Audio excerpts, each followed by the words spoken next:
weeks or months on end, as we might have had in the past. To be quite frank to you, ladies and gentlemen, load shedding is actually not in my vocabulary. And I mean that. Ladies and gentlemen, the situation will be with us for some time, as our team will explain to you the vulnerability of our system. Even when the new capacity comes online, it will take some time for us to have the level of reliability that we feel will give us the comfort that the system is absolutely intact and integrity. In fact, even the new Medupi units would not have been enough to have avoided the current load shedding yesterday, given the size of the gap that was existing from yesterday's experiences. While this is the case, we will continue to do everything possible to avoid load shedding. As you will hear from Brian Damas's presentation, we lifted the state of emergency last night, and once again, thanks to the support we've received from all South Africans. It is therefore our call, once again, for all South Africans to save electricity, to minimize the risk of load shedding. All of us have a role to play, and I'm confident that if we play our roles well, we'll do a lot to contribute towards conserving the energy that we so dearly need in our country. And so we urge everyone to continue to heed and embrace the 49M campaign. That's our concerted national effort to save electricity. To Brian Damas, to Steve Lennon, who heads the team that looks after the emergency situations, and the rest of the team, of course, for the hard work and the dedication that they have put to make sure that the situation is corrected to what it is currently. They have endured a lot in the last 48 hours, times that most of us were resting at home with our families. They needed to take the time to make sure that all of us enjoy the comforts that we do of a sustained and reliable electricity system. So thank you to the team. Ladies and gentlemen, that is all I'd like to say, and so I'd like to invite Brian to the podium, courtesy of our MC, if you'll allow me to do that. Thank you. Thank you.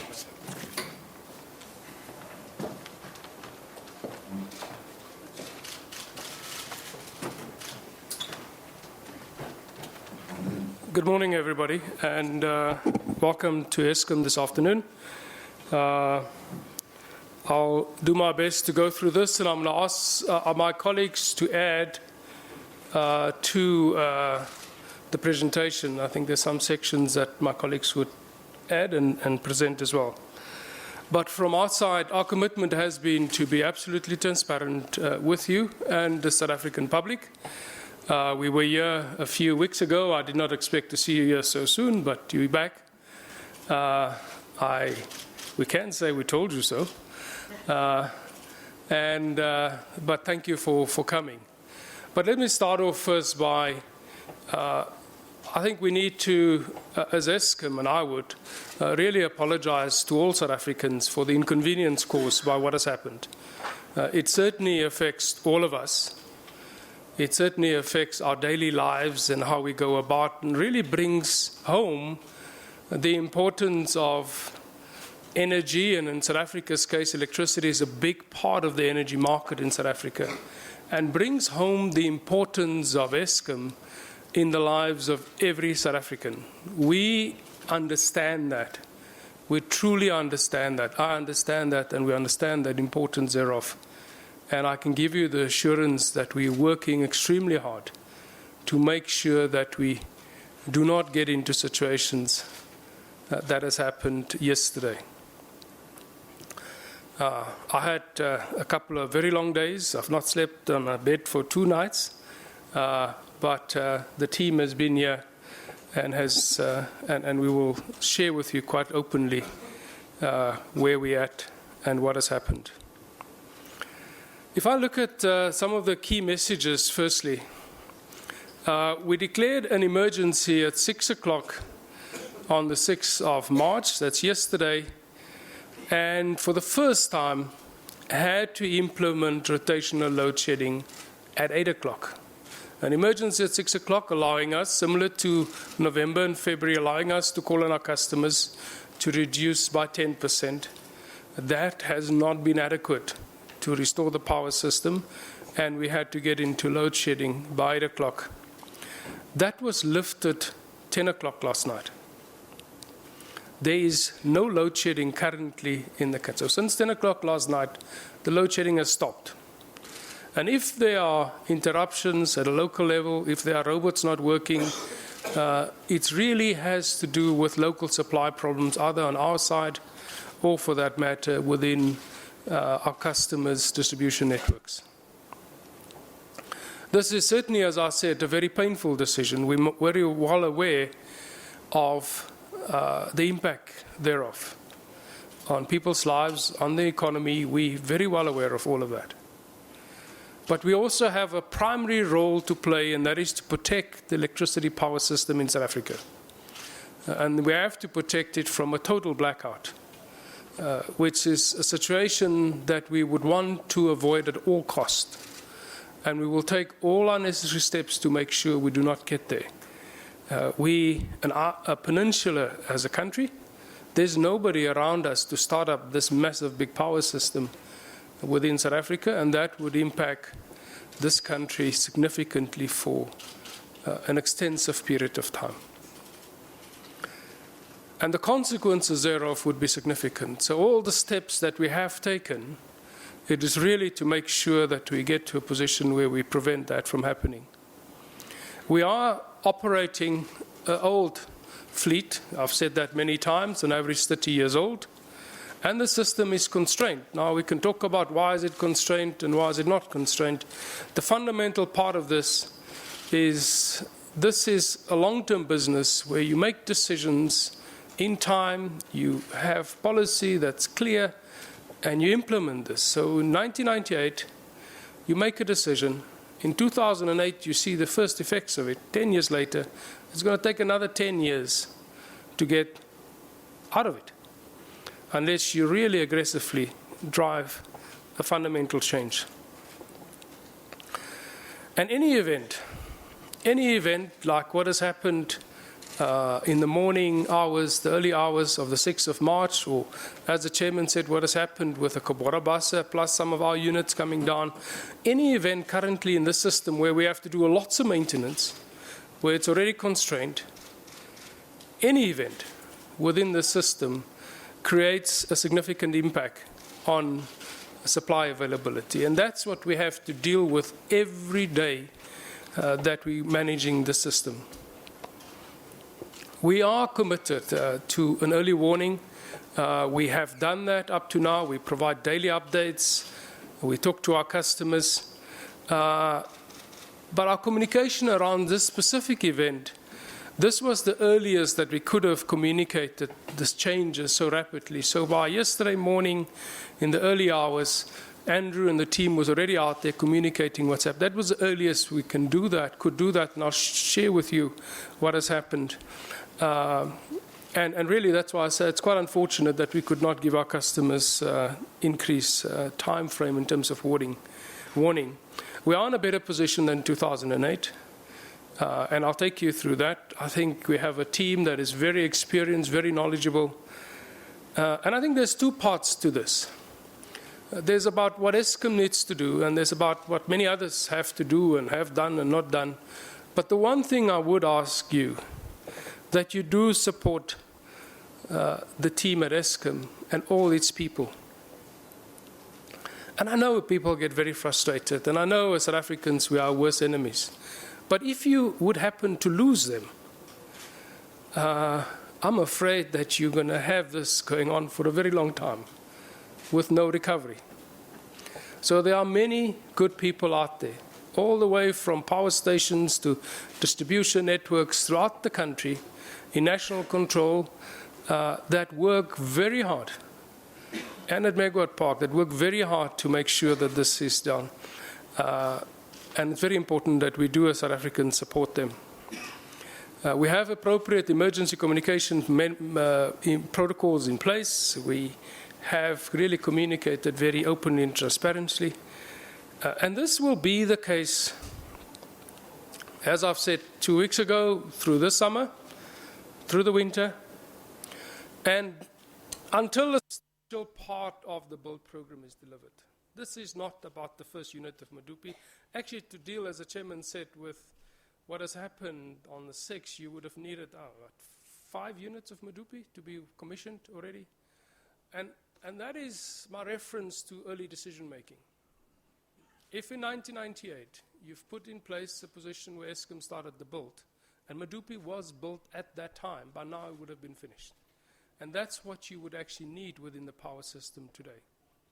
So to have dealt with this week, you would have needed at least 5 units at Medupi to be fully operational. So it's important. I think we can point fingers at everybody, but it's crucially important that all South Africans do save electricity. And 10% across the full customer base certainly would make a substantial difference in making sure the power system is secure. So if we would just contrast between 2008, our communication systems was at best inadequate. They are very proactive. We do these quarterly briefings. We've given you weekly breakdowns as to the outlook. We've provided communication to our customers and many stakeholders. At an executive level, the chairman has referred to the team. There's a team up here that actually manages an emergency command center here and throughout the country where this gets managed whenever we declare that. They do weekly reviews. They do alignment with stakeholders. So big business, all of that gets done every week. And everybody knows exactly where we're at and have been working with us in finding solutions. The demand protocols were not in place then. They are now in place. And again, it's not for us to determine those. It's for the regulator to determine those. So every action we take is an action in terms of our regulation that is provided to us as to what we have to do. That's been approved by the regulator. The schedules were ill-developed. They are now developed. They're on our website.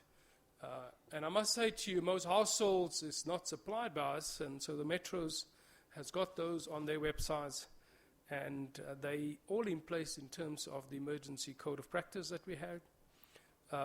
We then had no load curtailment agreements. Now we have those with some of our large customers. So before we get into rotational load shedding, we exercise on a regular basis our operational readiness with stakeholders. They actually exercise this with us. A lot more visibility in terms of our power system through many places, not only national control, but in generation as well.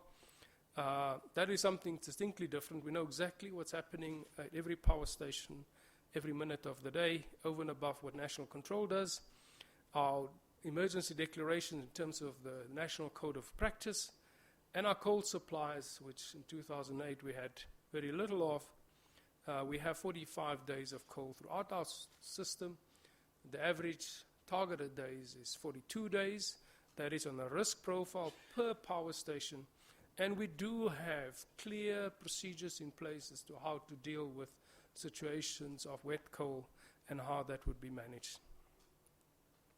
So just to remind you, as I've said a few weeks ago, in summer we have this stable mountain profile. We do a lot of maintenance. So, units are down for extensive period of time, and once you have units on maintenance, you don't just bring them back, and that's why we do our maintenance in summer. And so the system is vulnerable throughout the day, not just in the evening, and in winter, really, we're driven by this massive peak demand only from 5 to 9, but in summer throughout the day, and hence the situation we had yesterday and November and in February as well. So let's just take a closer look at what has happened. So we have said to you, we already had a constrained power system. The rains we've had has been extensive, so let's not fool all of us. We've seen the flooding around us. There's lots in Mpumalanga. We have massive amount of coal stockpiles. They're massive, they're big. And yes, the rains has affected us. And that affects us, and not just us, actually it affects to a great extent our suppliers as well, which are the mines, particularly the open cast mines. because the rains obviously affect them as well. So that results for us into poor coal quality, and that really means fine, very, very wet coal. And that results in us many times taking losses, so we reduce output at power stations, and where we cannot, we have to actually shut the units down. And so what has happened in the early hours of the 6th of March, and I can assure you, when we met the peak the evening before, the 5th of March, after evening peak, the system was stable. We met the peak demand that evening. We've used only a small part of our interruptible supplies by then that we have available from our smelters contractually. We've not hardly ever used them by that evening, Wednesday evening. The system was fine. And in the early hours, we lost 4 units at Kendal. And quite simply, Kendal received a batch of very wet coal. And that just blocked the whole system, both a combination from us reclaiming from our stockpiles, so stockpiles is wet, as well as the coal from the mine. In that case, it was the open pit of the mine, the open cast section, and it received a very wet coal, and that really put all the feeders into Kendal in a position where it had to stop. It could not feed coal into the station. And by the early hours of that morning, we lost 4 units at Kendal. We had an unrelated coal event at Majuba. It had nothing to do with coal. It was something to do with the hydrogen supply on one of our generators, Majuba. We had to shut Majuba manually down. And we had 3,320 megawatts that was lost by 5 o'clock. So that was for us very deep in terms of how we then had to make that up. And we had very limited generation available from our reserve, which is Drakensberg Pump Storage Scheme and Palmits, because by then we've already, throughout the night, has been using that as well. We utilized all our emergency reserves at our disposal. Our open gas turbines were running. Our demand market participation, both the normal products we have from our customers as well as the emergencies, were fully utilized from our industrial customers. So we were stuck by 8 o'clock with a shortfall of 3,000 megawatts that we just could not make up. So we've declared the emergency. The large customers has given some response. We had a shortfall of 3,000 megawatts by 8. And to manage then the frequency in the national system, now purely to prevent a total collapse, we had to implement controlled load shedding. And really, the short notice was really unavoidable. That resulted in what we call stage 3 load shedding, and I think I'll talk a little bit about that in a bit more detail. And really, that's a 20% reduction in order for national control to control the demand and the supply balance. So just to recap what I said the last time, obviously this impacts our neighbors as well. A very small portion of non-firm capacity, that got reduced to 0. The small portion of firm capacity got reduced by 10%. So similar actions taken place as far as our neighbors are concerned. And we activate exactly the same protocols for them. And so you do see the impact. Although it's a few megawatts in, let's say, Botswana, it's got a big impact on the country as well. But generally, the challenges that our generation faces, Deva and his team, the stations are old and they are impacted by frequent breakdowns. And a lot of this is not just age. There's a lot of work we have to do as to how we maintain the plant, having enough time, and how we operate the plant. So, that's a lot of work to be done. And therefore, we have this increased need of outages. So there's a significant amount of outages. And then when we open these units up, there's more work that's wrong, and so they take longer to return. And that's certainly impacting our performance from that perspective. So over the week, certainly the stations in Mpumalanga, and there you've got some pictures of actually what has been experienced in terms of the wet coal and how it impacts our conveyor systems. It's not coal anymore, it's slurry. And our conveyors just cannot run in that condition. If you would imagine moving coal up an incline belt, if it's slurry, it falls down. It will not go up into a power station. And that is what we were experiencing, and they were impacted by that. The resultant impact is that we had to take significant reduced output from many of our stations, and as we've indicated, particularly Kendal. And that's what it looked like on the left, and normally what it looks like on our coal stockpiles when you have a dry coal stockpile from that perspective. So that is really the situation with the wet coal that just clogs up everything in terms of our belts and our conveyors. So let's just go through the sequence of events for Kendal. Kendal's coal stock days, we target them, I think it's 40 days. Kendal's targeted, our target as part of the 42 days is 40 days, and Kendal's coal stockpile is currently at 57 days. So there's enough coal at Kendal.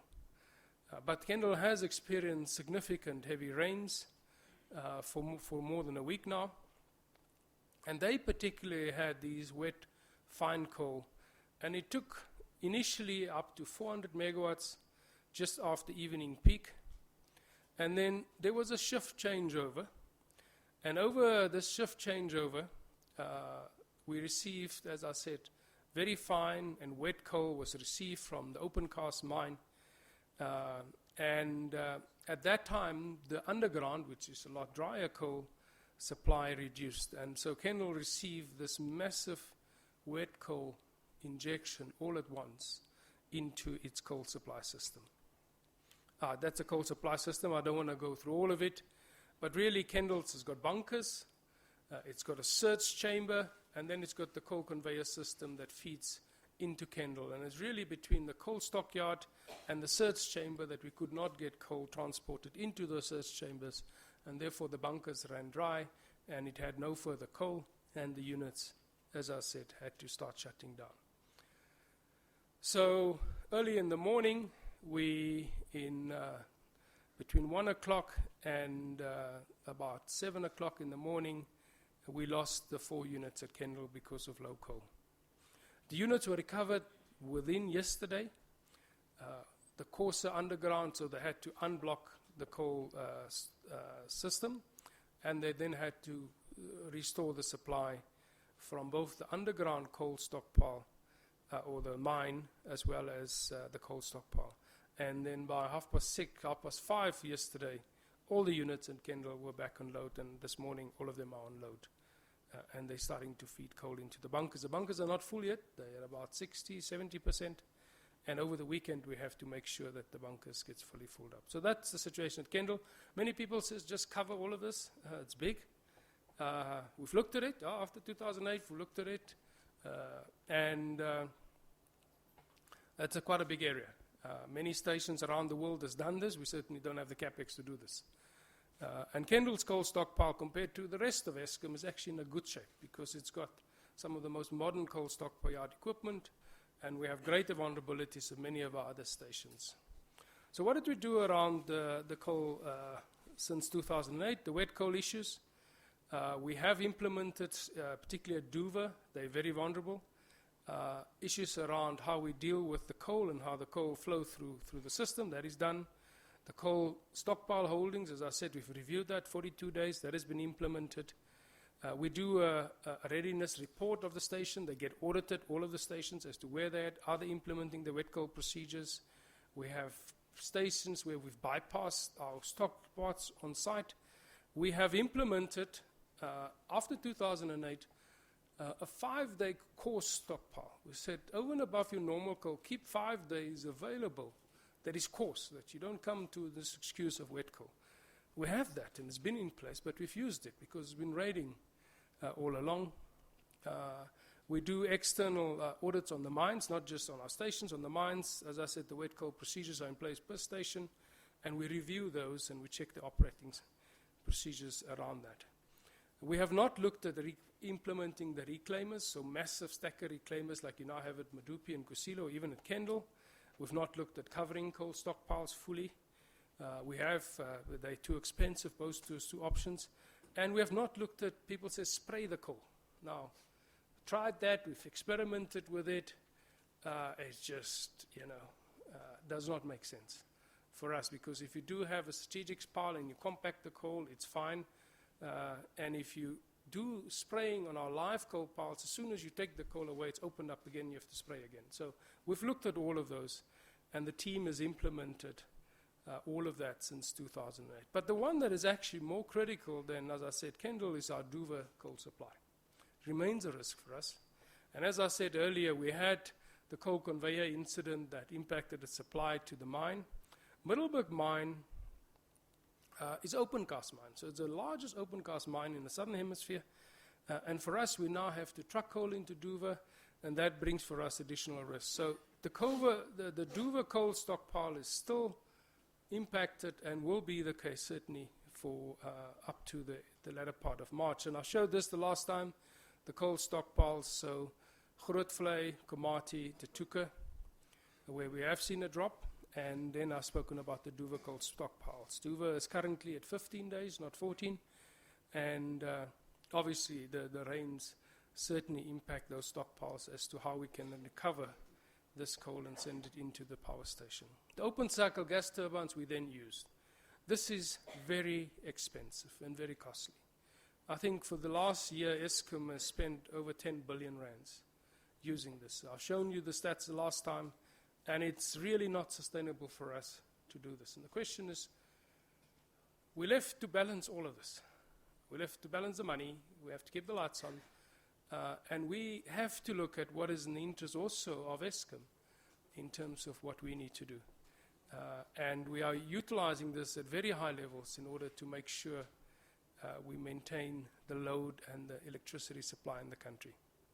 But it is expensive, and I must reiterate that. Now, where we're currently at is obviously with the extensive use of these, we have to start looking at the supply of fuel into our open cycle gas turbines as well. So the power system status, what is different from last year?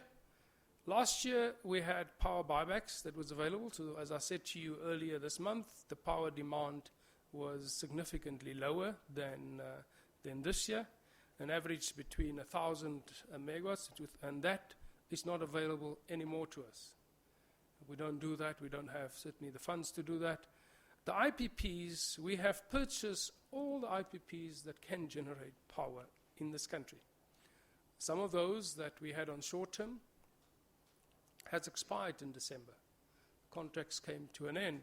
We don't have the funding to continue those, so those are not available now.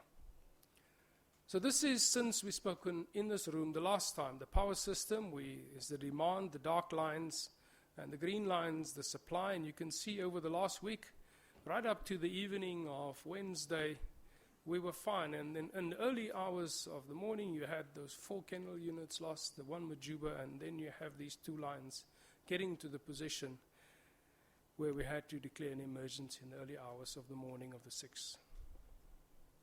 And this is a prognosis over the next 2 weeks, just to give you a sense. And we must understand the system that we're operating is one that is constrained. It really means that if anything goes wrong, as I've said, that is over 1,000 megawatts, 1,500 megawatts, you really have one of those events, you really put the supply-demand balance at risk. So over the next few weeks, the rains will continue, certainly towards the early part of next week. We would want that shortfall to be really in the green. It's not. System will continue to be constrained in terms of our reserves, and we've assumed the unplanned allowances to be at 6,500 megawatts. And in the next 2 months, that is the case. It's all red, and it is a concern for us because it means we have to use the gas turbines full, really, most of the time. And as I said, that after that, there's very little left in terms of managing the power system. So any unforeseen events with the system in a red status certainly is a risk. It makes the whole system vulnerable. And really the savings call on customers is to make up that red, to shift that to green. And that's really our call on customers. And as I said, 3,000 megawatts, 10% in summer, that certainly, as you can look at those numbers, would make a big difference. Koeberg Unit 2, I'll remind you, as I said 2 weeks ago, is scheduled to come down at the end of the 3rd week of March. So that's 900 megawatts of maintenance coming down for planned maintenance. So again, it's a big event for us. It's a big amount of megawatts. And then the Creel license, we expected that. in the end of March. We have received the reply last week, and we're working through that with the authorities, actually this week, working with the authorities on that. And I know there's a lot of talk about the IPPs, that, we not want IPPs, and I must be clear for the umpteenth time, we're fully supportive of the IPPs in our market, fully supportive. We have signed 28 contracts. We have signed an additional 19 contracts, and the 17 bidders for the last tranche, we're going through that process. I think within Eskom, we've processed most of that already. And 19 of them is already connected to the grid, and 3 of them has already achieved their contractual CUD. So they're doing excellent work, and we will continue to support that. And I think it's very important that all of these projects are only bankable because they do have an Eskom agreement, an offtake agreement. For any IPP, that's the best thing to have, because you can go to your bank and raise debt financing and make sure that the projects come online. And we have provided all of that, and we have signed all of those contracts. And I know that there has been lots of talk about regional projects. We have concluded those. We have some regional agreements in place, and we committed to take the contracts. There are issues of high costs. Kudu, we have negotiated with Kudu many years. Even years ago, Eskom has been working on Kudu. We've invested a substantial amount of time on Kudu, and price has always been the big issue there. I know there's a lot of talk about Eskom don't want Mama Bula. Now let me be quite clear.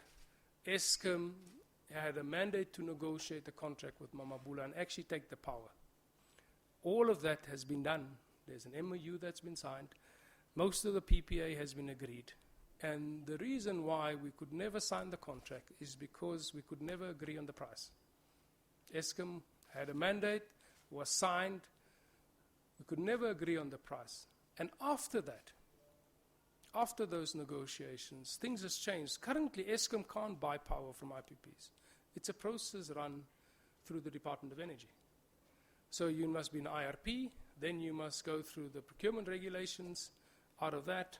And from that perspective, the Department of Energy is the procurer of the IPP, and Eskom ends up making sure we sign the contract and provide the credit backing. ZESCO, not concluded unless all of us as South Africans wants to pay dollars for electricity, because the expectation is that we should have a dollar price.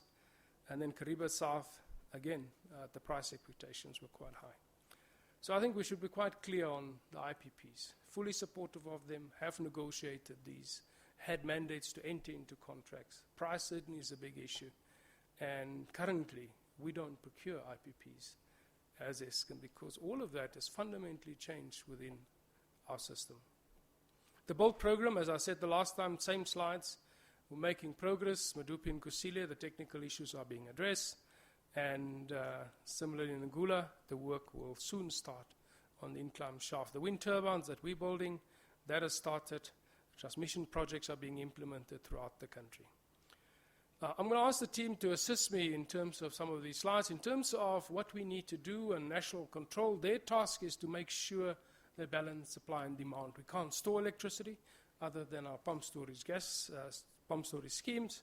But at all times, in real time, we have to make sure we match supply and demand and keep our frequency at 50 hertz. Any mismatch, either in the supply or on the demand side, really is reflected in our system frequency. And we have very strict controls to make sure this happens. This gets managed every second of the day throughout the year. And that's the role of the national control operator. So if you have a mismatch between the load increases and there's not enough generation, then the frequency will drop. Other way around, if you suddenly have more generation than the load, then the frequency will rise. And what national control does is at all times either drop the load or drop generation to make sure that we stay at 50 hertz. And so load shedding is part of that, dropping the load. In declaring emergency, we use a procedure called NRS 048, with approved protocol by the regulator. And on days when Eskom needs to reduce the demand still further, after utilizing, then these protocols indicate that we can declare a power system emergency and protect the power system from a blackout. First, we instruct the industrial customer on 10%, as I've said. When all options are exhausted, and if the demand still exceeds supply, then we initiate rotational load shedding. And this is a scheduled process, and it's controlled by sharing the available electricity by all customers. So yesterday, it would have spread through industrial customers, our large customers, and all the provinces throughout the country. And that will switch off parts of the network in a very planned, controlled manner to make sure that the system remains stable throughout the day. And our demand reduction protocols, they are executed in stages. Each stage provides a certain amount of megawatts, and it's subjected to the demand given the season or the time of day. And our national control determines the capacity or the shortfall, and they would then instruct Eskom's top customers and Eskom's own distribution centers to then act on their instruction.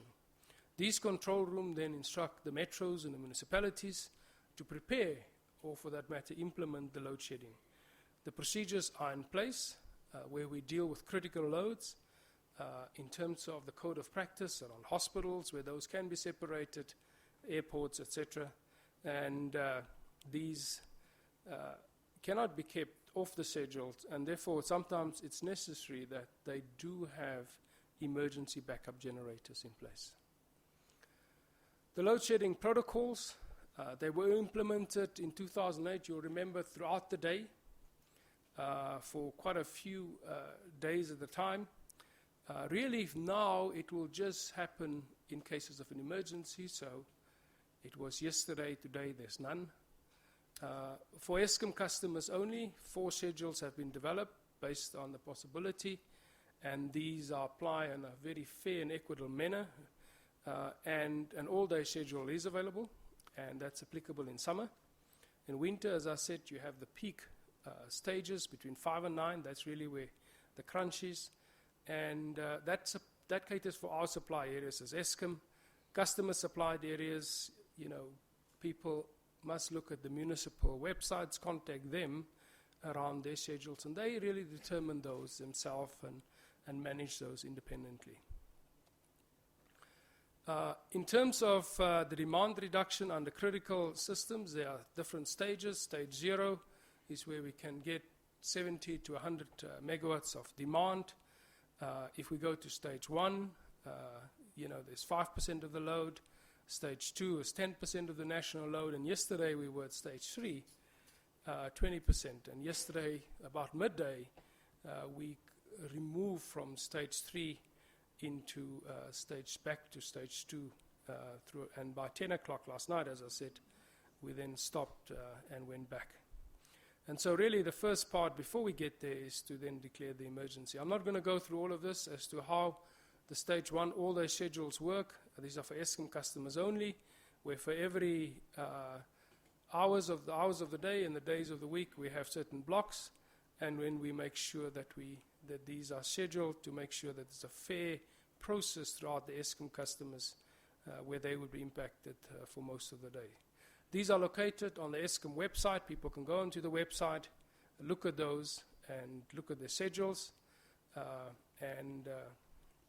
I think if we have some time afterwards, we can go through the actual website and look at that.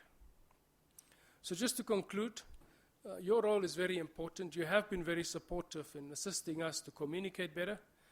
These schedules are in place. They were loaded. We had a problem yesterday with our system. It did, in the first number of hours, it did fail. It did not work optimally. So we have received a lot of complaints for our customers in terms of the non-availability of our website. And our customer centers were certainly inundated with lots of calls, and that is really, we were overloaded in not being able to serve all our customers the way we would like to. So we have seen a significant uptake on social media. Our teams has also made sure they keep customers updated around that. I think the media houses has been very positive, and Andrew and the team has been out there. Broadcasters has been really responding to our request, and has been very supportive in making sure we're getting the messages out there. And if you've got any other suggestions, please, you're welcome to contact us and make sure that see how we can improve this, because this we will keep.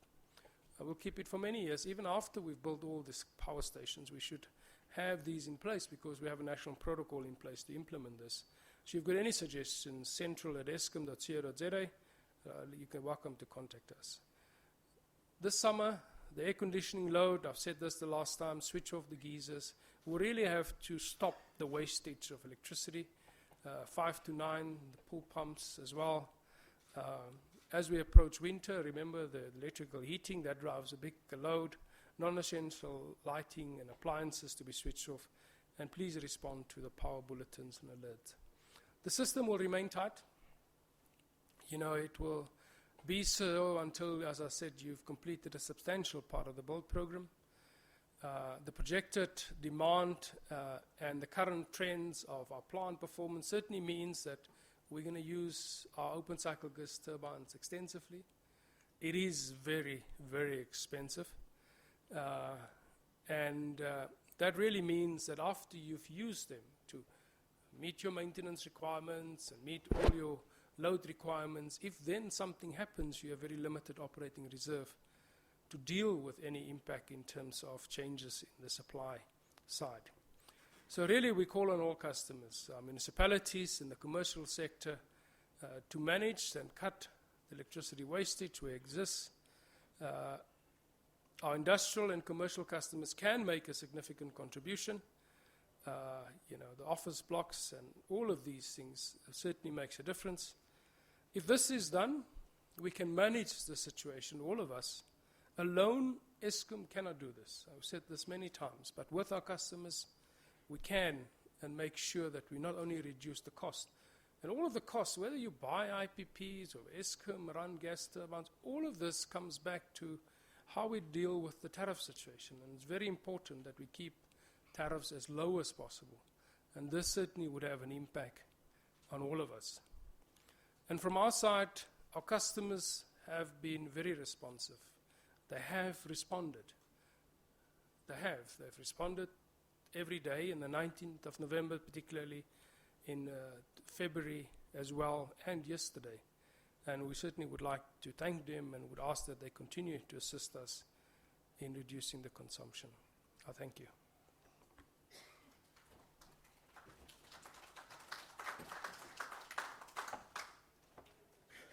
Thank you very much, Chief Executive Officer. When the chairman said that you